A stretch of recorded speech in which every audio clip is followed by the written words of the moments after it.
so happy to be joined today by Suzanne Corso, author of 3 novels. That's Brooklyn Story, The Sweet Life, and completing the trilogy is Hello, Hollywood.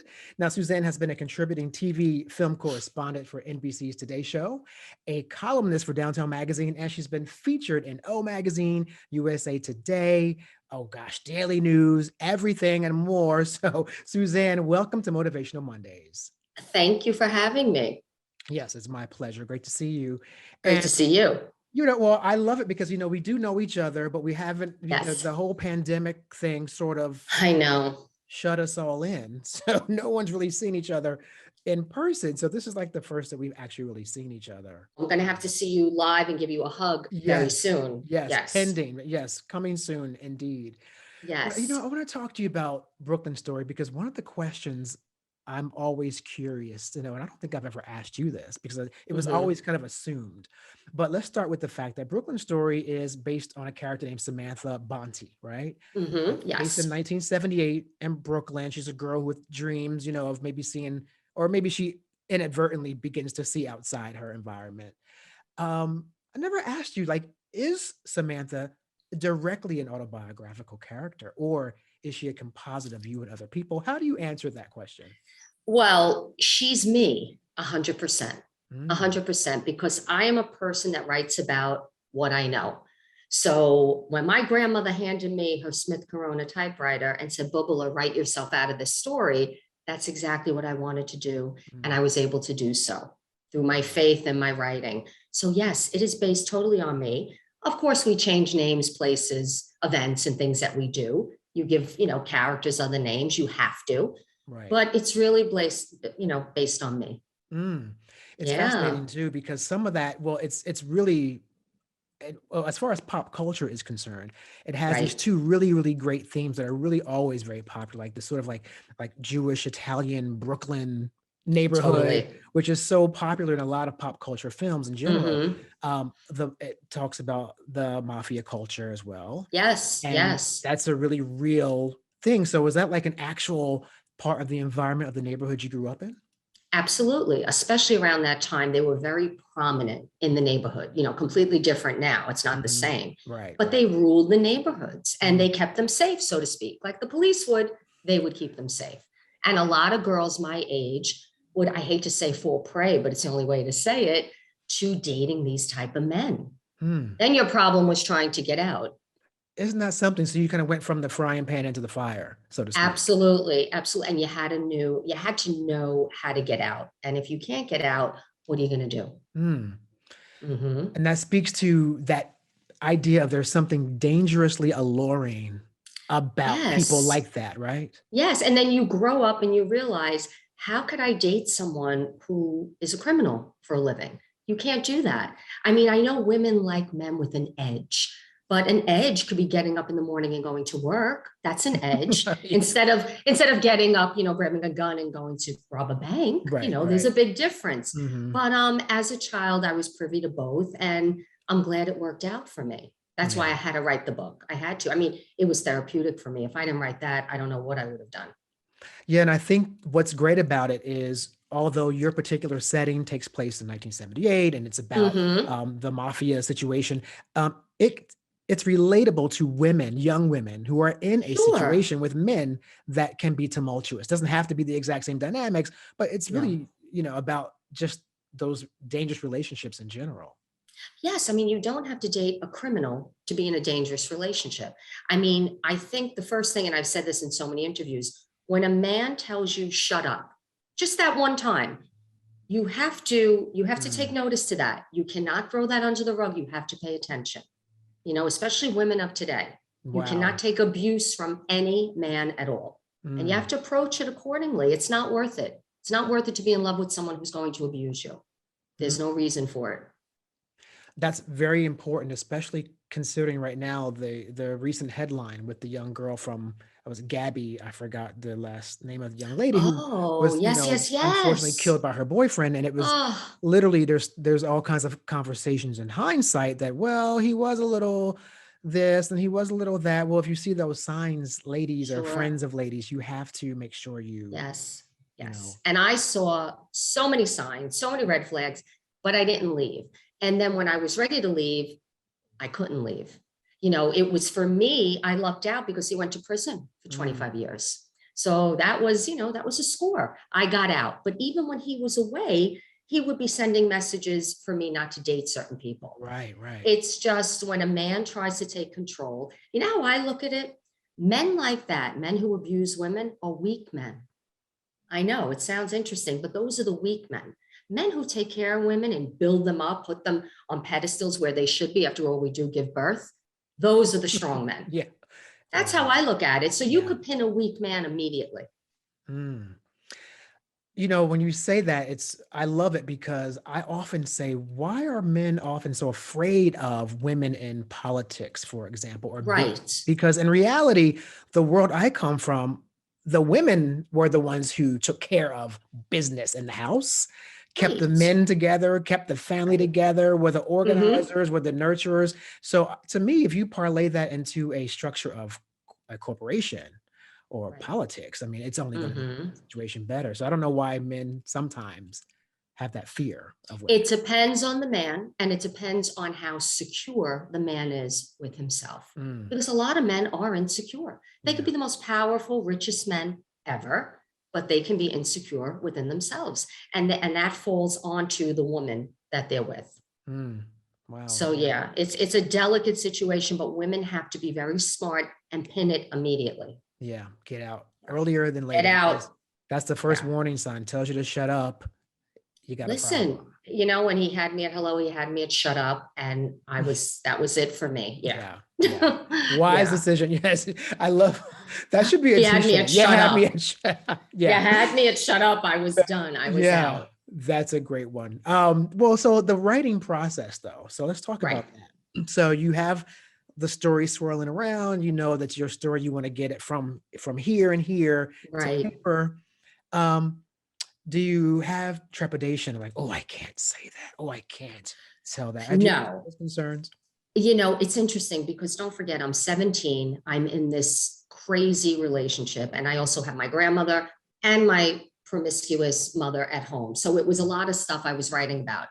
Every night I would write and I would tell it like it is. I would even use the exact names because I had to get it out Yeah. the Yeah. right way. So that's what I did. Then it was only until I finished 380 pages that I went back and I changed all the names and everything. I remember my grandmother reading it on her way to work saying, "You can't let anyone read this. They're going to kill you." Yeah. And I said, no, I have to get it out, Grandma. I have to get it out. And eventually, as you know, when it got published by Simon Schuster, we changed a lot of things and they love the authenticity. Yeah. I believe in writing in first person because when you're Mhm. writing in first person, you're just telling it all and you Yeah, have to yeah. say it like it is. So for me, it was a blessing, but it was scary. I mean, my Yeah. ex-boyfriend broke into my house to try to rob the manuscript.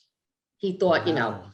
That you I were gonna know she's reveal all writing this. about me. I'm going to reveal all his secrets. I'm an Yeah. idiot. I'm going to reveal all his secrets. But it was more about what I was going through as a young woman growing up in Bensonhurst, Brooklyn. Mhm. And I had every obstacle in the world against me except my amazing Jewish grandmother, because my mother was still trying to find her spot in life and she was lost. And I forgive her totally. It is what it is. And my dad left when he was born.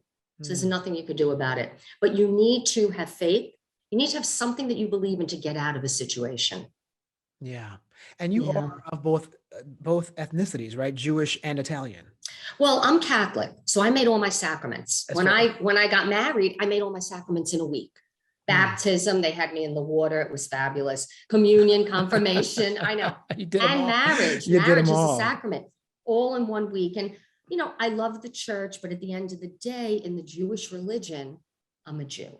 It's Mhm. very interesting the way Yeah. that works, but I believe I have the best of both worlds, but I am a practicing Catholic. Mm. That's wow. Yeah, I was I know. I was wondering, I was like, I think she's Italian, but somehow she's Yeah. Jewish and some. I know. So It's always crazy, but the thing about the Jews and the Catholics, they're so relatable. yeah. Blessed Mother, who I love to pieces, I wear her on my neck. She was a Jew, so it's Mm. one of these things where I just take advantage of both sides. Well, it's funny when I got to New York, I didn't really sometimes know the difference, and in certain neighborhoods, Right. I thought the whole community might have been Jewish when they were actually all Italian, and there was all these sort of like similar things between the families. And I didn't know the Right. difference when I was first to New Right. York. And I was like, oh, I thought you were Italian, or I thought you were Jewish. And I was usually wrong Yeah. about it in both cases. So, But it's so common, and they're so equal in so many ways. It's really interesting. mhm. Well, when it comes to the second book, though, I Yeah. mean, the first one came out, it was obviously a success. People related to it. I think it also Yes. was a success. It was a success because a lot of that subject matter, again, very provocative and very alluring. The Sure. mafia, the Sure. sexy part. Mm-hmm. But then Samantha emerges, right? So she gets a little Yes. sophisticated. Now she's, a Manhattanite, right? Yeah. And Yeah. It just happened.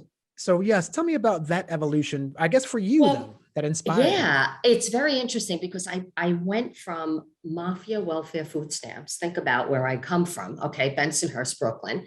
And then I go to, the hedge fund world, to meeting a man who's worth so much money, and I'm doing the climb with him, and he becomes one of the biggest men on Wall Street. Hmm. And he had an amazing, successful career, I must say. But even from a psychology point of view, you watch the rise of someone and you watch the fall of someone. Mm-hmm. And it was very sad because money doesn't define you. I say it over and over again. But in this case, it did. And eventually it tore the marriage apart. But I had a daughter and I had to be there for her. And I had to Yes. get through high school and get her into college and do what I had to do. But, what my ex husband did for me as a human being was incredible. He introduced me to a lifestyle that very few of us, can be privy to. I was Mm-hmm. really a part of the 1%. Yeah. And it's really interesting. But being part of that world, I never changed who I was. Mm-hmm. I was always Suzanne from Brooklyn. I never treated people differently. It doesn't matter how much money you have. You should never do that because, that same saying, who you meet going up, you meet going down, all that stuff. But you Mm-hmm. realize who your friends are in this whole game of money. I love that you said that because, and this is not really, personal in a way because, you're publicly friends with a lot of famous people. So, Yeah. what I find fascinating is you just mentioned the wealth didn't change who you were. And it made Ugh. me realize that you are friends with some very famous people. But I realized that when I've seen you in photos or in situations with them, they too are not, um, they're not like these sort of caricatures of wealth. They are almost so down to earth. And I'm like, wait, I'll just drop a name. That's Quincy Jones. Yeah. I That's, I mean, mean, or like Joe told me one night, my partner Joe, before I really knew you, he was like, yeah, I went to a party at Suzanne Corso's house and Olympia Dukakis was there. And oh, we she was miss her. reading poems on New Year's Eve. Yes, yes. And that was before I actually knew you. Yes. Apparently, but the report was always like, completely down to earth. And then I did get to meet her Yeah. once myself. But yeah, we all do miss her. But she was a friend of yours. She was a great friend. And, look, people don't know this, but I'll share this with you. I wrote the screenplay to Brooklyn Story, and it was Olympia Dukakis who gave me so many notes, along with Penny Marshall, who Oh, gave me so wow. many notes. And Penny wanted to do the script, and it was Oh, Lorraine Bracco who introduced me to Penny. oh, And we wow. were going to do this. And then unfortunately, Penny got sick, Yeah, as you yeah. know. She passed from lung cancer, and so did Mm, my mother. And it's one of those things, divine timing. It wasn't meant to do it yeah, back yeah. then, but Right. I have them. They're my angels, and Hmm. we'll Oh, do the yeah. movie and it'll It's be coming. good. It's But coming. they are wonderful, wonderful people who taught me a lot. Hmm. So Yeah, yeah, it's really interesting to see people who are, you can always tell. Well, my grandmother always said, yeah, money makes bad people worse and good people better, quite honestly. So yeah. very. I mean, I feel if God bestows a lot of money on you, which he did, in my marriage, Mhm. you have to do the right thing by people. You have to want to do the right thing by people. Right. Yeah, I I mean, that's what agree. I believe. I believe what you give, you get. But as far as celebrities go, I haven't met one that I really didn't click with. I Hmm. think because I was always myself and they Right. liked talking about me instead of them. So I Hmm. went with it. Yeah. Yeah, Yeah. totally.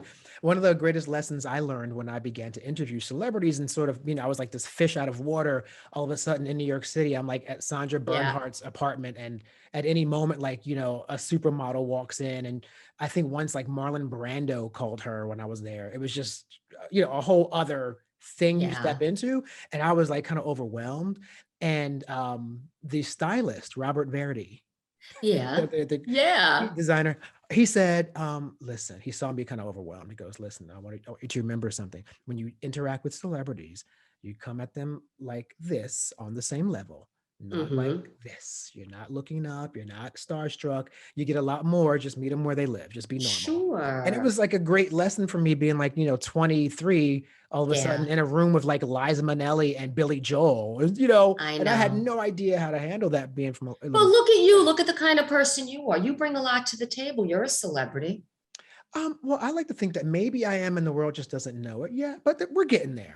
You bring a lot to the table. It's nice to, have conversations with you. I mean that. I appreciate that. Well, I think one of Yes, my gifts hopefully will be just this art of conversation because I do love bringing people's stories I forward. So know. thank you for that. I appreciate it. Yes. Now, okay, so then we get to Hello Hollywood. Yes. And this also basically reflects you because you are now in a world where you're sort of entertaining the screenplay adaptation Yes. adaptation. Yes. I can never get say that word. Adaptation. Adaptation, thank you, of Yes. your book to become films. Yes. Hmm. And So, that's what that book's about, Hello Hollywood. It's almost like I'm manifesting what I want in book three because I mm, love doing things in threes. So when they asked me for a second book, I said, okay. And then I went, oh, well, wait a minute. We're going to need a third book. Then they go, what are you mm, going to write about? And I wrote about all the entities, Mafia, Wall Street. I'll write about Hollywood because I don't right. touch politics Yep. or religion. Hmm. So I'll just stick with these entities. And it wound up good. Yeah. Well, it's its own Yeah. animal. Hollywood is, Oh, it it's can its own hold its own animal. to it can hold its own to Wall Street on any day with the Yes, scandal and yes. I the mean, I don't rejections. know who's worse, Mm, Mafia Wall Street or Hollywood. I mean, I just don't know. I think they all beat to their own drum and yeah. people do what they want to do. Power is a very interesting thing. Mm. It's what you do with it that makes you different. Yeah, that's a very wise statement. Hmm. And when it Yes. comes to being a woman author, do Yeah. you find that that impacted interest in the story or disinterest in the story when you were trying to shop it? Was there any? Sometimes I imagine stories like this may be faced with misogyny, like, oh, another story about a girl from Brooklyn. Right. All right, but did you encounter No, any of that? it's interesting. I must have got rejected by about 35 different agents, but I'm a Mm, person that I don't believe in no, so I wasn't going to stop. right. Then finally an agent takes me on and within a week, and the reason she read the book is because I believe she tore her Achilles heel or something like that and she was in bed. Oh So my she reads gosh. my manuscript. I know it was a She blessing, needed but something to do and she she just, needed yeah, something to do. Sorry yeah. for her, but she needed something to do. And she's a lovely woman. And she said, Suzanne, they're starting this new imprint at Simon and Schuster called Gallery Books. And I've always been obsessed with Simon and Schuster from the Danielle Steele days, the Jackie Hmm. Collins days. I just wanted to be Yes. them. I want to be them. Yes. And she sent in my manuscript, and within a week, they wanted to see me. And when she called and said they want to see you, I went, what does that mean? She goes, that means you're going to get a deal. Oh my They don't want to gosh. see anybody. Right, And I right. went in and I got a six-figure deal, Mm, hardcover, then soft cover. It was one of the most beautiful experiences of my life to walk in Simon and Schuster, see mm, all the books, know that I'm going to be a published author. I'm going to be on the wall. And my editor, Mitchell Ivers was my editor at the time. And he said, Suzanne, I have to do my job. I love your manuscript so much. I really don't want to change much. And that mm. was coming from him. It was a big thing. Yeah, So yeah. it's an exciting moment. And I waited a long time for that to get my story out because it was going to affect a lot of women. Hmm. Do you Women find who that can't make women, decisions on should I get out? Should I not get out? Should I right? leave this guy? Should I not leave this guy? Yeah, I Yeah. was gonna say, do you get like messages or emails, or do women tell you when they've read it that they're in these Yeah. situations? I once got something where a girl said, I was going to commit suicide last night. And I read, Wow. I know I have that saved somewhere. And she says, but I was reading your book and I realized that that's something I shouldn't do. And I immediately answered that. I said, no, you should Oh, not. You wow. should not do that. And I was talking her off a ledge and all of that. And I hope she's okay wherever she is today. But it's a scary thing. It's a scary thing. When you love with your heart and soul, and it's hard sometimes to break out of a relationship. Hmm. It's Yeah. very hard, but you have to be smarter. And as you get older and wiser and more mature, you get smarter. Well, thank you so much, Suzanne Corso, my dear. I appreciate Thank you being here you. today. Author of Brooklyn Story, Sweet Life, and Hello Hollywood. And this has been an absolute joy and very unique perspective on writing. And we appreciate your time today on Motivational. Thank you so much.